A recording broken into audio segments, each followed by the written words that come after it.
Straighten her up. Oh! That'll straighten out. So much spare garage space. Now, as you guys know, spare garage space kills me.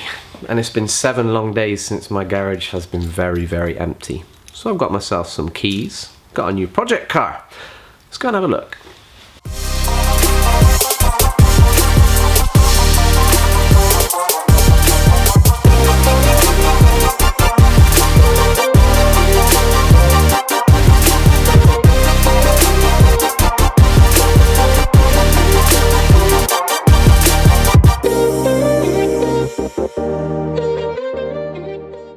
'89 Mark1 Toyota MR2, mid-engined, iconic 4AGE, 130,000 original miles in white, failed its MOT back in 2007. Hasn't been used since and has been left outside until yesterday.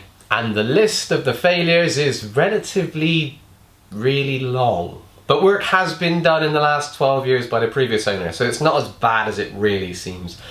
Let me give you a little tour of the vehicle, see what it's all about, and then I'll tell you what our plans are moving forward. Right, under the bonnet, 1600, 4-cylinder, naturally aspirated 4AGE iconic engine that was also fitted to the AE86. A little bit worse for wear, I would say. Plenty of green mouldy stuff. Plenty of rusty bits. The battery is on charge because it's, well, it doesn't run, does it? Let's be brutally honest. Let's move around to the interior and see what life was like in 1989. First of all, let's start with the seats, because these are trick.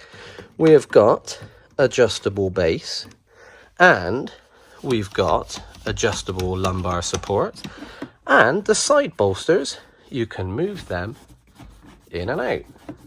And it's a pretty comfy place to be fair. And look at this. You're meant to, I believe you're meant to be able to move them and leave them there, but yeah, we'll gloss over that bit. Let's sit inside. We have a little coin tray for your money, and we put our wipers on from here. Nobody knows why, but it's very cool. And we put our lights on from here. And all we have on the stalk is an indicator. Dials, very retro, very nice. Half a tank of fuel. The key's not in there, so obviously that's a fault I need to address. We have a beautiful cassette player and a blower and a few bits and bobs. And this flat area was for storing, not entirely sure. We have a glove box with a strap in it. I don't know why. What else do we have? A random tray for storing random stuff. Some interesting vents. Some very basic but functional door cards, I suppose. Let's have a look behind the seats. Luggage straps. Interesting. So yeah, always round, aside from the fact that it's been outside for the last 12 years getting wet, it's held up pretty well. Let's have a look inside the... Is this a frunk, a bonnet, a boot? I'm not entirely sure. Spare wheel, jack, a few bits and bobs, servo, brake master cylinder, and on and on and on. Pretty basic in here, probably because half of the stuff that's missing is in piles over there. Let's go and have a little look. Now then, the boot consists of all of this stuff that should be in it, and an ECU, a relay, a few cables, and this interesting little airbox setup, which comes from the side of the car all the way around, around, through here, and into the engine. A little bit of a convoluted way to get air into your engine, but that's a cool thing. I've got time for that. Let's have a little look at the bodywork, the external. Externally, the car, from this sort of distance, looks pretty good. Now then, it's had a little bump on the front end, which can be rectified. Moving around, our front arch is actually pretty good. Aftermarket wheels, I hate them. They look horrible. Little vented discs, lovely and rusty, but not lipped. They may go again. Down the side, does your car have an inspection hole in the sills? No. Are you jealous? No. Now then, the car failed horrifically on rear wheel arch corrosion. But it doesn't have any anymore because the previous owner has welded in both sides the arches. On the other side, it looks all right. There's a little bit of rust bleeding through, but it's not completely hanging. And up inside the wheel arches, it's not too bad either. We have a spoiler, and you know, aside from all the mold, it's not in the worst of nicks.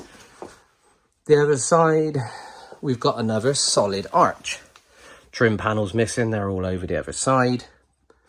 The door skins are good. Front wing is good. Horrible, horrible wheels. They're going to be painted black, grey, or replaced.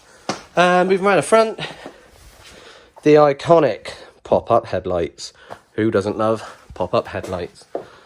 Last time it was on the road, 2007.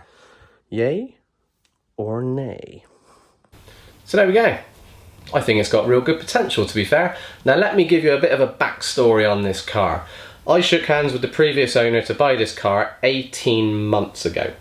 And he said the car's not a runner at the moment, but she always used to run, I'll get her running for you. 18 months has gone by and not much has happened. So the car is now with me and it's our job to get it running. So hopefully in episode 2 we'll be turning the key and getting this one fired up for the first time in many years, so you can hear that iconic 4AGE engine fire up into life. Now, time scale. Obviously the Healy's gone away, so it gives us about 4 to 6 weeks to get this one as complete as we possibly can. So we'll get it running, fingers crossed, and then we'll get it jacked up and see what sort of condition it's in to assess whether it's too far gone or whether it's savable to put back on the road. And anything we can't get done in the next 4 to 6 weeks, this car, if it's running and driving, can be stored on the driveway under a cover for the rest of the winter. Then in the summer, when the Healy goes away and we get a little bit more spare space and time, we can fire back into this one and get as much work as we need to done to it to hopefully get it back on the road, all going well. So guys, if you enjoyed this episode and you want to see more epic Mark 1 MR2 action, please give this video a thumbs up and don't forget to subscribe. And if you want to see any particular work done to a Mark 1 MR2, let us know in the comments section. See you again very soon. Take care.